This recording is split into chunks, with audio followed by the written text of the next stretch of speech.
IKIM Inspirasi Inforia Islami. Alhamdulillah kita kembali bersiaran waktu ini meneruskan lagi pertemuan kita menerusi Aspirasi 10.1 bersama saya Nurhati Paradi dan juga tetamu di Konti menerusi Sains dan Islam. Saya lalukan kehadirannya terlebih dahulu. Kita ada di Konti Encik Muhammad Mustaqim Malik, merupakan pegawai penyelidik di Pusat Kajian Sains dan Alam Sekitar Institut Kefahaman Islam Malaysia. Assalamualaikum. Waalaikumsalam warahmatullahi. Terima kasih hadir ke Konti untuk bersama dengan kita. Pada tengah hari ini kita nak kenal, sebenarnya hari ini kita nak kenal tentang Habatus Sauda, perspektif sains dan Islam, tajuk kita. Dan mungkin di awalan ini kita boleh berikan sedikit mukadimah bersama untuk rakan-rakan pendengar kita. Silakan. Bismillahirrahmanirrahim. Assalamualaikum warahmatullahi wabarakatuh. Assalamualaikum. Alhamdulillahirabbil alamin wassalatu wassalamu ala asyrafil anbiya'i wal mursalin sayyidina Muhammadin wa ala alihi washabbihi ajma'in. Terima kasih kepada DJ Yati. Sihat hari ini ya? Alhamdulillah. Seadanya. Dan para pendengar IKIM FM, khususnya dalam program kita pada tengah hari ini, Sains dan Islam. Salam Inspirasi Inforia Islami. Kali pertama saya sebut betul. Alhamdulillah. Akhirnya. Jadi seperti mana yang DJ Yati sebut tadi, tajuk hari ini insya-Allah kita akan sikit sebanyak mengulas tentang Habatus Sauda menurut perspektif sains dan juga Islam. Jadi kalau kita tengok Habatus Sauda ini adalah herba yang sangat popular. Dan dia telah digunakan semenjak beratusan tahun ataupun sudah ribuan tahun dahulu. Bukan sahaja dalam kalangan masyarakat Malaysia, bahkan masyarakat seluruh dunia. Bukan sahaja masyarakat Islam, bahkan bukan Islam. Maksudnya memang seluruh dunia Habatus Sauda ini, ataupun dia juga dikenali sebagai black seed, jintan hitam, ataupun dalam secara saintifiknya disebut sebagai Nigella sativa. Di satu yang sangat popular, bukan sahaja dalam macam saya katakan tadi, popular dan telah digunakan di seluruh dunia semenjak ratusan tahun dahulu. Cumanya dalam kalangan Muslim kita, orang Islam, ia menjadi satu yang agak special sebab ia disebut dalam hadis Rasulullah SAW, yang mana hadis yang diriwayatkan oleh Abu Hurairah radhiyallahu anhu. Rasulullah SAW bersabda, mafhumnya, pada Habatus Sauda itu ada penawar bagi segala penyakit kecuali mati. Hadis riwayat Al-Bukhari dalam kitab At-Tib hadis 5688 dan Sahih Muslim kitab As-Salam hadis 2215. Jadi memang banyaklah kalau kita tengok orang menggunakan Habatus Sauda ini untuk tujuan rawatan tradisional. Dan kalau zaman sekarang ni dunia makin berkembang, orang makin kreatif dan inovatif, Habatus Sauda ini di-upgrade ataupun kita kata diubah suai dan diformulasi dalam pelbagai bentuk. Contohnya kopi, jamu, tonik, krim sapu. Pun ada ya Habatus Sauda? Ada. Minyak selalu ya. Dan tablet contohnya. Jadi memang sekarang ni memang orang masih lagi menghargai Habatus Sauda ini sampai diolah dalam bentuk macam-macam bentuk zaman sekarang ini. Tapi saya minta kita stop sekejap tentang hadis tu. Saya nak tarik perhatian para pendengar kepada beberapa kes yang dilaporkan tentang penggunaan produk yang diformulasikan daripada Habatus Sauda. Pertama, kes yang dilaporkan pada tahun 1997. Kes alahan kulit daripada penggunaan secara topikal minyak yang dibuat daripada Habatus Sauda. Secara topikal sapu. Okay. Kes ni dilaporkan di Department of Dermatology City Hospital Munich, Schwabing, Jerman. Itu yang melibatkan seorang lelaki umur 28 tahun. Kalau ikut sejarah perubatan dia tidak ada pun penyakit secara alahan ataupun penyakit kulit. Cuma waktu dia datang ke hospital, dia dilihat telah 2 hari mengalami eczema yang bermula daripada leher dia, kemudian merebak ke lengan dan bahagian belakang badan. Merebak. Baik. Jadi bila dikonsult dengan doktor, ditanya, dia dah menggunakan ubatan topikal yang ubat sapu tu lah, daripada minyak yang diperbuat daripada Habatus Sauda, yang dia dapat daripada, kalau orang Indonesia sebut, dia dapat di toko-toko jamu. Toko-toko jamu. Kedai tempatan.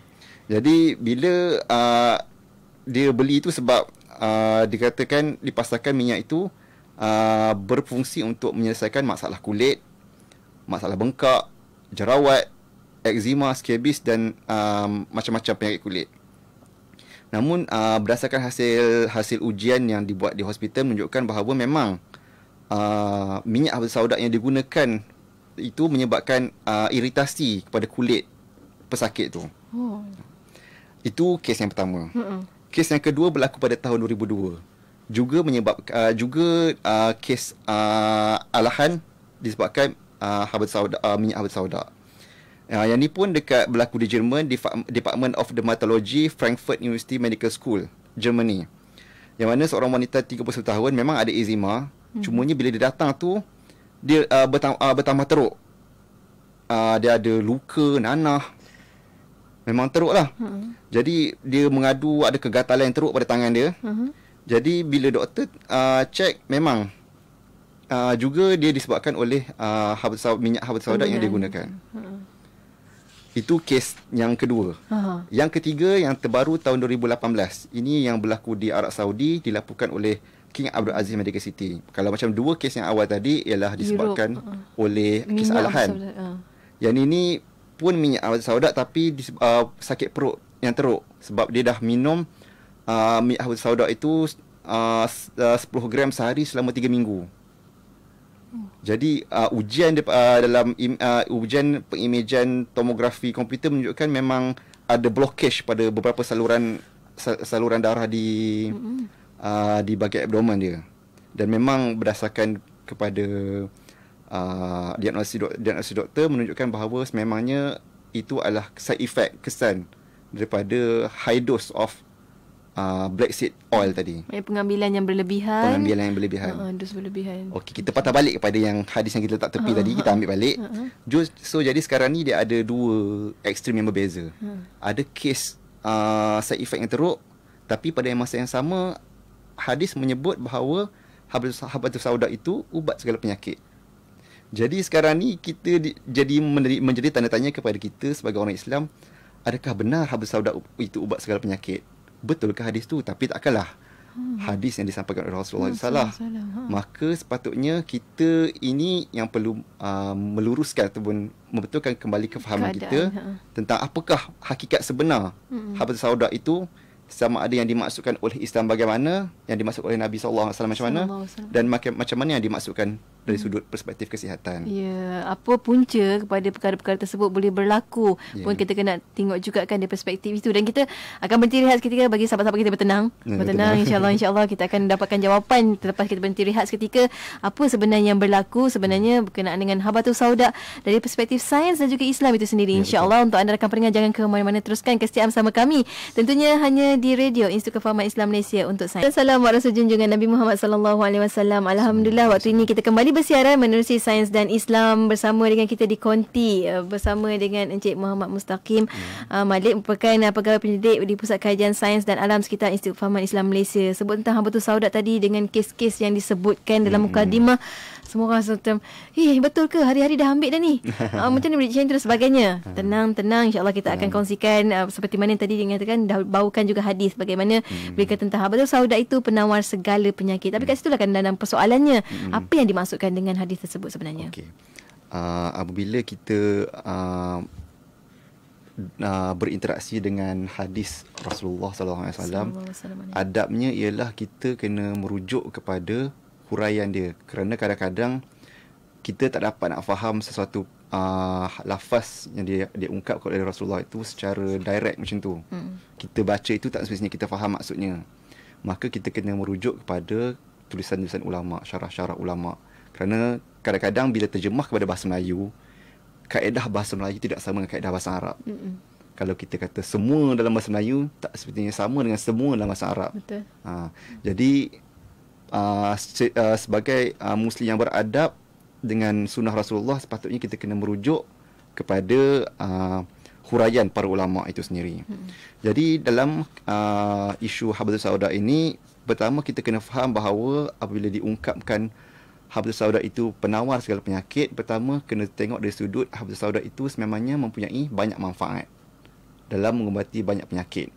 Contohnya kalau disebutkan oleh Ibn Hajar Al-Asqalani dalam kitab Fathul Bari, iaitu kitab syarah kepada Sahih Bukhari, dia sebut ada beberapa kegunaan habatus sauda ini dalam mengubati penyakit. Contohnya apabila dihancurkan menjadi serbuk, dibalut dengan kain, kemudian dihidu aroma habbatus sauda itu ia boleh membantu orang yang mengalami sesemut akibat sejuk. Oh. Ini yang diungkapkan oleh Ibn Hajar Al-Asqalani dalam syarah dia lah.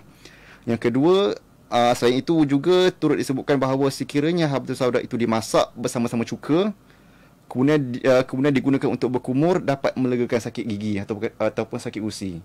Ini pengalaman yang orang-orang Arab ketika itu yang dinukilkan semula oleh Ibn Hajar Al-Asqalani dalam mensyarahkan hadis habbatus sauda itu.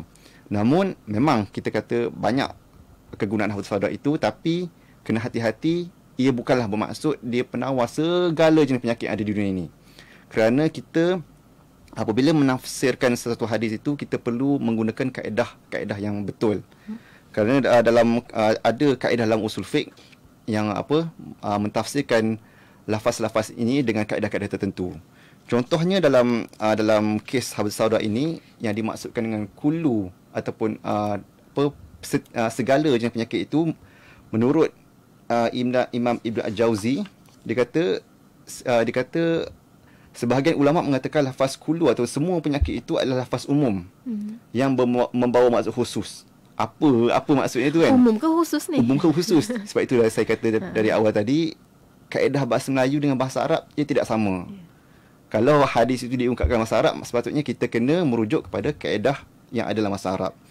Jadi dia memberi contoh firman Allah Subhanahu Wa Taala tentang burung hudhud yang bagi berita kepada Nabi Sulaiman tentang dalam surah An-Naml. Dia kata, sesungguhnya aku mendapati seorang perempuan yang memerintah mereka dan telah diberikan kepadanya semua benda, dan dia juga mempunyai singgasana yang agung. Jadi dikabarkan bahawa Ratu Balqis ni, dalam cerita ni Ratu Balqis itulah memiliki semua benda. Tapi adakah betul Ratu Balqis mempunyai semua benda? Ingat tak apabila Ratu Balqis itu sampai kepada istana Nabi Sulaiman, dia nampak seolah percikan air dekat lantai tu. Maka kalau kita tengok dari situ, itu pun dia tak ada dalam senarai kekayaan dia. Maka sudah tentu maksud kullu itu dalam konteks ini bukan semua.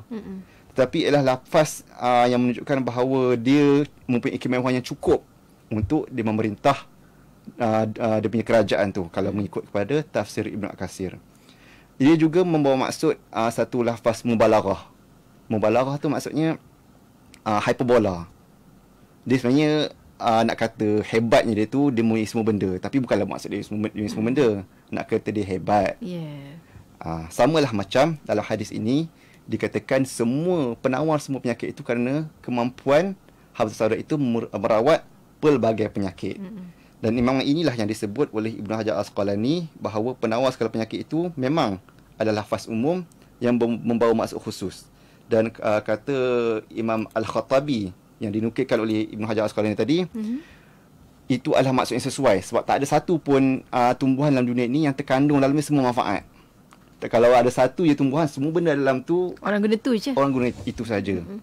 Maka Imam Al-Khattabi kata mustahil wujud tumbuhan yang macam tu.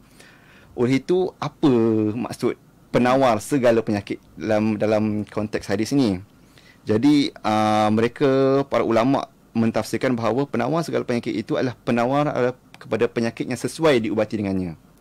Sesuai diubati dengannya di sini bermaksud pada zaman tersebut ada sesetengah penyakit yang berlega-lega dalam kalangan masyarakat Arab.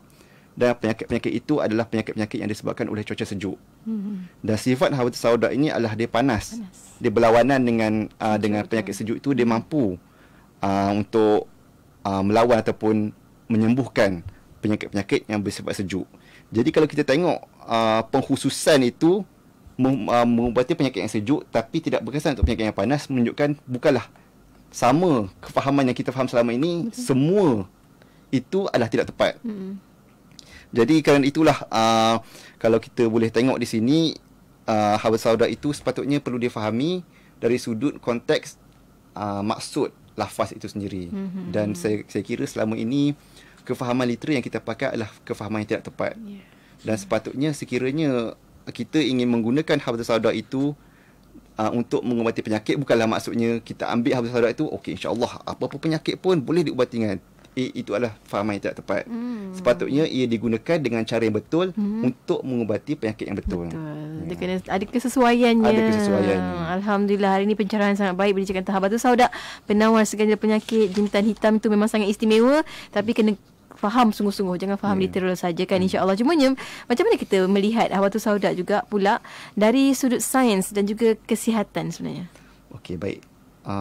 Kita sebenarnya dalam konteks Habatus Sauda ini, kita tak boleh nak mengetepikan kefahaman masyarakat selama ini kerana memang dia sebati dalam masyarakat. Cumanya penting untuk kita memberi kefahaman yang betul tentang Habatus Sauda ini. Dan kalau saya boleh petik, sebenarnya memang ada kajian-kajian yang menunjukkan bahawa Habatus Sauda ini penawar kepada penyakit-penyakit tertentu. Namun kajian-kajian ini saya boleh kongsikan, antaranya kajian yang saya boleh ketengahkan adalah terdapat bahan-bahan bioaktif, bahan-bahan aktif dalam Habatus Sauda ini yang berpotensi, perkataan saya berpotensi untuk mengubati penyakit-penyakit tertentu. Contohnya ada thymoquinone daripada Habatus Sauda yang berfungsi sebagai salah satu rawatan terapi kombinasi dengan rawatan-rawatan sedia ada untuk merawat barah payudara. Dan juga selain itu ada juga kajian menunjukkan bahawa bahan bioaktif yang sama turut berpotensi untuk mengubati masalah paru-paru dan hyperglycemia. Jangan excited dulu masyarakat di luar sana, jangan salah faham. Kita nanti semua orang dengar sampai habis apa saya cakap. Jangan bisa kata dia kata itu Redwi Ikim cakap memang adalah Habatus Sauda ubat payudara. Dah dia bagi tahu dekat jiran sebelah, dia bagi tahu kat kawan-kawan dia. Sebenarnya kenapa saya jelaskan tadi saya sebut sebagai berpotensi, kerana dalam kajian perubatan, apabila kita sebut berpotensi itu, dia hanya pada peringkat awal kajian. Ada kebarangkalian. Ada kebarangkalian. Maksudnya kalau kata ia ada kandidat atau calon yang sesuai untuk digunakan untuk mengubat, tapi dia belum melalui fasa-fasa tertentu dalam perubatan untuk akhirnya diletakkan dalam clinical practice. Maknanya belum sampai pun tahap clinical. Belum sampai lagi. Jadi kajian-kajian yang saya sebut tadi, apa yang saya baca, kajian-kajian tersebut itu masih lagi pada peringkat uji kaji. Belum lagi diwujudkan dalam dos yang berkesan, dos yang selamat. Maksudnya kat sini, kalau kita pergi macam dia kata toko-toko jamu itu sendiri yang ada beli itu, mungkin dari segi tradisionalnya untuk kes saya kata tadi sesemut akibat sejuk bolehlah dipakai. Tapi kalau nak digunakan untuk merawat kanser payudara, itu adalah satu amalan yang tidak tepat. Kita kena berbalik kepada proses-proses untuk membuat ubat itu sendiri. Kerana kalau kita tengok, dia mengambil masa hampir belasan tahun untuk menghasilkan satu ubat yang hendak digunakan dalam amalan klinikal. Contohnya kalau saya boleh tengok satu persatu, kalau untuk peringkat mengenal pasti saja, mengambil masa 2 hingga 3 tahun untuk kenal pasti apa bahan apa ya dalam Habatus Sauda ini yang bagus, aktif dia, apa yang bahan aktif dia, apa ingredient dia, itu mengambil masa 2 tahun. Itu pun ambil masa 2 hingga 3 tahun. Okey, dah dapat yang tu dia buat pula non-clinical studies ataupun lab study kepada haiwan. Nak tengok berapa kadar dosnya, safety dose, efficacy dose, dos berkesan, dos selamat. Kemudian dah sampai pada tahap tu, mereka akan berpindah kepada clinical study. Clinical study tu pun ada 3 fasa. Fasa pertama contohnya dia confirmation study, dia nak uji side effect kepada sekumpulan kecil manusia. Manusia biasa guna manusia yang sihat. Kemudian kalau dah dapat confirmation side effect tu, baru dia guna untuk small number of patient, sekumpulan pesakit yang kecil, untuk tengok dos yang betul, dia punya dos yang selamat, keberkesanannya. Kemudian fasa yang ketiga barulah dia buat secara besar-besaran. Dan ini clinical study ni boleh mencecah tempoh 3 hingga 7 tahun. Maksudnya satu benda yang lama lah. Maksudnya kalau kita kata sesuatu ubat itu memang ada kajian saintifik, maksudnya kita boleh minta dekat orang yang kata macam tu, mana publication yang mengatakan penerbitan ataupun catatan yang mengatakan sedemikian. Sebab apa yang mereka lakukan fasa-fasa yang sistematik ini adalah untuk memastikan setiap penghasilan ubat itu melalui fasa-fasa yang betul. Dan dah habis yang itu dia baru dapat application untuk pasarkan. Lepas tu lepas pada dipasarkan tu akan ada pula kajian pemantauan. Dan dia memang akan sentiasa berlaku. Kalau saya tertanya-tanya jugalah kalau sekiranya produk-produk yang dijual di toko-toko tadi itu menjalani proses yang sama, menjalani pemantauan yang sama. Kerana itu saya berpesan kepada masyarakat, para pendengar IKIM, pada pendengar radio IKIM, perlu untuk kita pastikan sekiranya benar untuk kita nak gunakan produk-produk yang diformulasikan daripada habis sauda ini, perlu untuk kita tengok dia punya sama ada ia didaftarkan di bawah Kementerian Kesihatan Malaysia. Kalau tengok untuk memastikan sama ada dia berdaftar, perlulah mempunyai nombor pendaftaran MAL tu, dan juga ada hologram Meditech pada dia punya bungkusan dia. Dan yang paling penting, kita juga boleh semak nombor MAL itu di website www.farmasi.gov.my untuk memastikan sama ada nombor yang dipaparkan itu adalah nombor yang betul. www.farmasi.my. Pergi sekarang tengok kan, insyaAllah. Sambil-sambil anda pergi check dan tengok mungkin apa yang sedang anda consume hari ini, adakah benar-benar mendapat kelulusan daripada bahagian Kementerian Kesihatan. Anda boleh ke www.farmasi.com .my. Sambil-sambil tu kita akan berhenti rehat seketika, kembali selepas ini tentunya hanya di IKIM, Inspirasi Inforia Islami. Inginkan panduan harian dalam kehidupan? Ikuti rancangan-rancangan menarik dalam segmen Aspirasi 1 hingga 4 petang bersama Siti Rohani Surani, MTech dan Bijak Wang antara sajian istimewa untuk anda. Pastinya hanya di IKIM, Inspirasi Inforia Islami. Assalamualaikum tuan, saya dari Yayasan Ikhlas. Mohon masa sikit? Tak apalah, saya tak ada masa. Sekejap tuan, Yayasan Ikhlas akan buat korban di kawasan pedalaman bagi mereka yang memerlukan. Serendah RM360 je satu bahagian. Aduh, aku dah cakap aku tak ada masa. Okey, tak apa tuan. Ni saya bagi flyers korban Yayasan Ikhlas. Tuan boleh tengok. Terima kasih. Allah, kenapa aku marah-marah tadi? Aku pun dah lama tak buat korban. Assalamualaikum, saya nak sertai korban Yayasan Ikhlas. Bagaimana ya? Sertai ibadah korban bersama Yayasan Ikhlas dengan mendaftar di www.projectkorban.com atau hubungi 012-979-0211. Biar kami tenangkan anda. Selepas seharian kerja keras, biar kami bawa anda ke alam lena. Bagaikan tidur yang nyenyak di Hotel 7 Bintang. Pejamkan mata anda dan beradu dengan bantal hotel berjenama DAG. Dihasilkan daripada bahan berkualiti tinggi untuk keselesaan anda dan bangun segar di pagi hari. Dapatkan bantal hotel berjenama DAG di FB Das Abdul Global atau laman web dasabdulglobal.com. Istamiru ma'ana fi idha'atikum idha'at Mahad Al-Wail Islami Al-Malizi, Lembah Kelang 91.5 FM.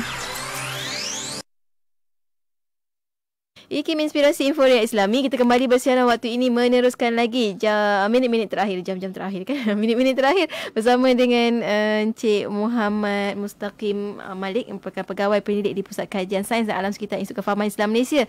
KIAS singkatannya, tapi hari ini bukan kias-kiasan biasa. Kita memang betul-betul sebut tentang Hawadus Sauda, perspektif sains dan Islam. Apa yang boleh kita ambil daripada ini nanti insya-Allah ya, untuk sahabat-sahabat pendengar, jangan ketinggalan untuk tekan butang share di FB IKIM. Moga-moga lebih ramai lagi dapat manfaat daripada perkongsian kita pada hari ini. Tadi kita dah lihat dah apa yang dimaksudkan dengan hadis bahawa Hawadus Sauda itu penawar segala penyakit. Alhamdulillah pencerahannya.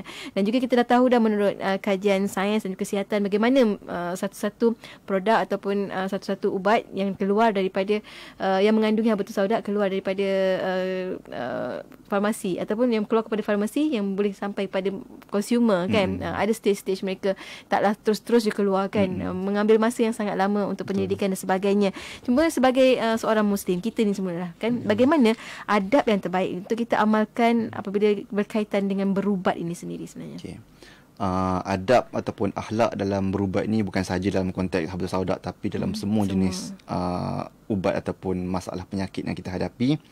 Kita ada satu garis panduan dalam adab, garis panduan untuk berusaha dan juga bertawakal. Yep. Kalau kita semua tahu bahawa tawakal itu lebih baik sekiranya didahului dengan usaha. Tapi usaha macam mana yang kita nak jalankan? Jadi usaha kat sini yang terbaik dan mengikut adab Islam yang terbaik ialah usaha yang melalui kaedah dan saluran yang betul. Usaha yang melalui kaedah yang diyakini. Jadi yang diyakini itu yang macam mana? Dalam konteks kita kata ubat ni lah, ada penyakit lah, satu benda yang mudarat. Dalam konteks menghilangkan mudarat, sebagian ulama seperti Muhammad Al-Khadim membahagikan ada 2 kategori ubat. Pertama, Al-Maznun, iaitu ubat yang dia digunakan berdasarkan kajian terperinci oleh pakar, macam kajian-kajian yang saya katakan tadi, mempunyai keberkesanan yang tinggi. Yang kedua, Mauhum, kajian ubat yang padanya kajian-kajian menunjukkan keberkesanan adalah terbatas. Maksudnya evidence, bukti-bukti menunjukkan ubat itu berkesan adalah tidak cukup. Maka ia dikategorikan sebagai Mauhum. Jadi kategori ubat yang maksud inilah yang dianjurkan untuk kita ambil ataupun untuk kita gunakan, seperti yang disarankan oleh beberapa ulama seperti Badruddin As-Simawi dan juga ulama-ulama mazhab Syafi'i seperti Ibnu Hajar Al-Haytami dan Muhammad Ibnu Ahmad Ar-Ramli, yang dalam kategori Maznun itu. Maznun yang dikata high probability of efficacy, tinggi kebarangkalian untuk berkesan. Jadi yang mana yang tinggi kebarangkalian untuk berkesan tu? Yang melalui kajian-kajian yang sistematik seperti yang saya katakan tadi. Kalau kita sekadar kata teka-teka, ni boleh ni, agak-agak ni, maksudnya itu dalam kategori Mauhum, yang kita katakan dia tidak cukup untuk kita sandarkan kepada ia, untuk kita katakan dia sebagai berkesan. Kita perlu alirkan usaha kita untuk berbuat itu kepada ubat-ubatan yang telah melalui fasa-fasa pembuktian yang cukup dan berkesan, dan juga yang penting selamat untuk digunakan. Dan pada zaman sekarang itulah, kita ini tidak ada kemampuan untuk memahami ubat ini berkesan ke tak berkesan ke. Kita tak ada kayu ukur. Tak ada kayu ukur. Kita sendiri kita tak tahu. Dan kita punya disiplin ilmu ataupun basic kita terbatas. Betul. Makanya kita ni kena merujuk kepada orang yang pakar, iaitu dalam kes ini kita merujuk kepada doktor. Kerana itu mereka-mereka di luar sana yang tidak menjalani mendalami disiplin perubatan secara khusus, sepatutnya tidak mempengaruhi masyarakat untuk menggunakan kaedah-kaedah yang tidak ataupun belum diyakini berkesan ataupun selamat. Kerana kalau kita menghayati satu hadis yang disebut oleh Nabi sallallahu alaihi wasallam, man tatabbaba wa la yu'lam lahu minhu tib fa huwa dhamin. Sesiapa yang mengubati dan tidak diketahui daripadanya ataupun dia tidak mahir ilmu perubatan, maka dia bertanggungjawab atas apa yang mungkin berlaku kepada pesakit. Maksudnya kena hati-hatilah. Kita ni apa-apa yang kita cakap, apa-apa yang kita nak pengaruhi orang, perlu kita berhati-hati, kerana kita mungkin tidak mahir tapi kita menyampaikan sesuatu yang tidak berlandaskan perkara yang benar. Yang fakta kena betul. Macam mana kena beri betul-betul fakta yang betul. Dan fakta perlu datang daripada orang yang ahli. Masya Allah. Ini peringatan untuk semua jugalah ni kan. Masya Allah. Terutama saya juga. Masya Allah. Dan kita sampai ke hujung-hujung sebenarnya pertemuan kita untuk hari ini. Tapi mungkin sebagai pesan-pesan titipan akhir juga daripada Encik Mustaqim sendiri, bila kita sebut tentang Habatus Sauda ini daripada perspektif Islam dan juga sains, apa yang boleh kita tinggalkan untuk sahabat-sahabat kita? Yang paling penting sekali dalam konteks Habatus Sauda ini, seperti yang saya katakan tadi, yang paling penting, yang paling utama sendiri, kita perlu faham betul-betul, seperti yang saya katakan tadi, hadis, apa maksud dia Habatus Sauda, penawar segala penyakit. Ia bukan seperti mana yang kita faham kalau saya kata dalam konti ini semuanya saya punya. Maksudnya semualah saya punya. Saya kena keluar. DJT kena keluar. Tapi tidak sama dengan bahasa Arab, kaedah usul fiqh yang bahawa segala itu tidak semestinya semua tanpa batasan. Kerana di situ kita kena faham konteks ketika mana hadis itu dilafazkan, apakah situasi pada zaman itu, apakah cakupan ilmu ketika itu. Maka kita perlu sandarkan kefahaman kepada asas-asas yang tersebut. Huraian, dan yang paling penting kita merujuk pada huraian para ulama. Dan Habatus Sauda itu adalah ubat segala penyakit yang sesuai diubat dengannya. Kalau dalam konteks hadis itu, penyakit-penyakit yang disebabkan oleh cuaca sejuk. Dan yang paling penting sekali, sekiranya kita nak juga guna Habatus Sauda, kita perlulah menggunakan khidmat nasihat daripada pakar, supaya kita tidak memudaratkan diri sendiri dan juga tidak memudaratkan orang ramai dengan mempengaruhi orang untuk mempercayai perkara-perkara yang tidak sepatutnya. Ya, dan kita tak tentu kesahihannya kan bagaimana. Tapi alhamdulillah hari ni satu kata orang tu pembuka mata kita supaya kita lebih cakna, lebih faham, lebih ambil tahu apa yang kita gunakan, apa yang kita makan, apa yang kita sapu di badan kita. Dan jintan hitam ni sangat bagus, sangat baik, sangat istimewa. Jadinya anda kena betul-betul faham apa kegunaannya, insya-Allah. Apa pun terima kasih banyak pada Cik Mustaqim untuk perkongsian pada hari ini, sangat bermanfaat untuk sahabat-sahabat pendengar kita. Saya ulangi sekali lagi, share lah banyak-banyak supaya lebih ramai lagi cakna untuk kesihatan mereka juga, insya-Allah. Terima kasih banyak, sampai kita bertemu lagi lain masa, insya-Allah. Assalamualaikum. Waalaikumsalam warahmatullahi. Dan untuk anda rakan pendengar, teruskan kesetiaan bersama kami tentunya hanya di IKIM, Inspirasi Inforia Islami. Tadi abang pergi ke Nuri kahwin anak kawan abang. Rugi